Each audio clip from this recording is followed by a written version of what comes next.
Hi, my name is Noam, owner of TS Fitness, New York City. Today we're going to talk a little bit about breathing. Not just regular breathing, but diaphragmatic breathing. Diaphragmatic breathing is actually when you use your diaphragm versus your chest in order to breathe.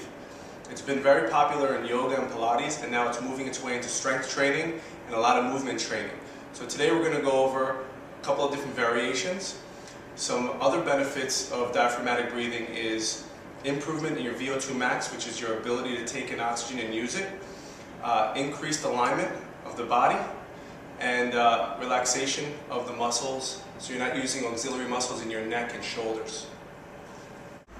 So the first drill we're going to do is going to be called the crocodile breath. We're going to lie flat on our stomach, and we're going to basically inflate our belly so it feeds back into the ground. This is the one we usually like to start with first, because it's easiest to do.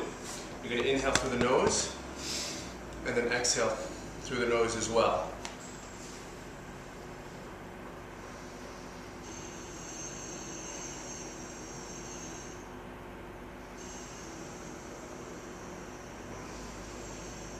And you want the breath to be three-dimensional, so you're expanding out from the sides as well, and you can actually use something to put on your back to give you feedback, make sure that your lower back is rising off the ground.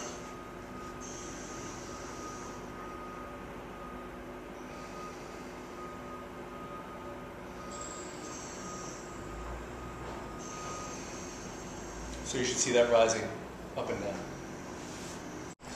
The next progression or variation is called 90-90 breathing. And what we're going to do is we're going to use this chair to put our feet against. You're going to make sure that you're not scrunching up your hips too much. You want a nice elongation of the torso. You can put one hand on the belly and one hand on the chest, and you're going to apply a little bit of pressure and lift your hips up off the ground.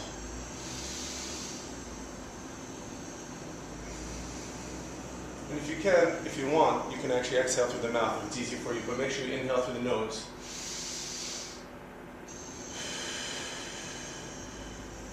And you want your exhale to be bigger than your inhale.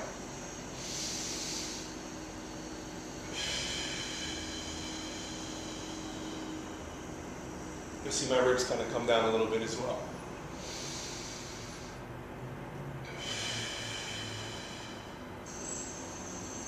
And then release.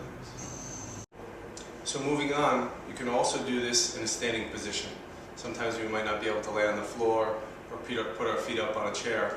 So basically, just so you can see her from alignment, for alignment purposes, basically when you take a nice deep breath in and then you exhale,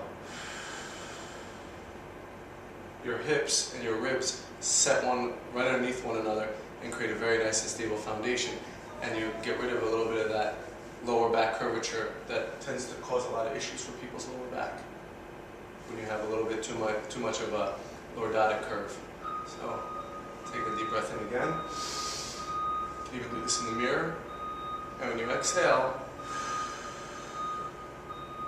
everything kind of sets right underneath one another for a nice proper alignment. And about, I'd say about 75% of us, we sit all day, or sit a majority of the day. So here's a way to do it when you're sitting. So make sure that you're kind of seated completely on your chair. Take a nice big, again, visualize that there's a balloon in your belly and it's expanding three-dimensionally. So you're everything sides, back, and then when you exhale, pull everything down. One more time.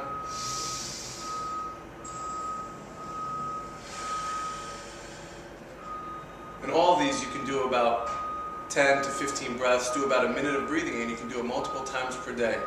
You'll be kind of correcting the way that you breathe. Just think about, we take 20,000 breaths per day. Do you want to get the most out of that? That's where we burn most of our calories, is through respiration.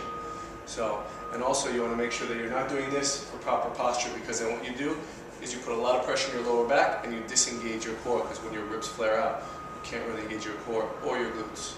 Thanks for listening. Hope you enjoyed it, and give these couple of drills a try.